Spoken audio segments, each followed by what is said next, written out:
In this video, I'll show you how to fill out money order on Moneygram. It is a straightforward and clearly described in the video, so follow all the steps. But before we dive into all of it, make sure you hit the subscribe button below and ring the notification bell so you never miss out on our latest content. So let's begin. So this is our first steps. This is where we can purchase a money order.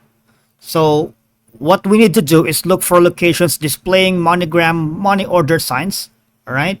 So we need to go to a specific branch locations. All we're gonna do is click on the locations option here, and we'll be hovered down to a specific address that you wanted to check, which is if you are near a specific location. All you're gonna do is type in the address that are near you, and after doing so, you would be able to find a branch location that is near to you.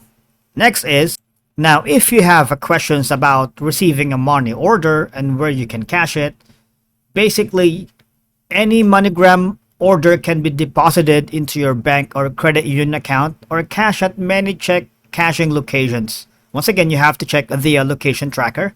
Each location has their own policy for cashing money orders and may charge a fee to cash the money order.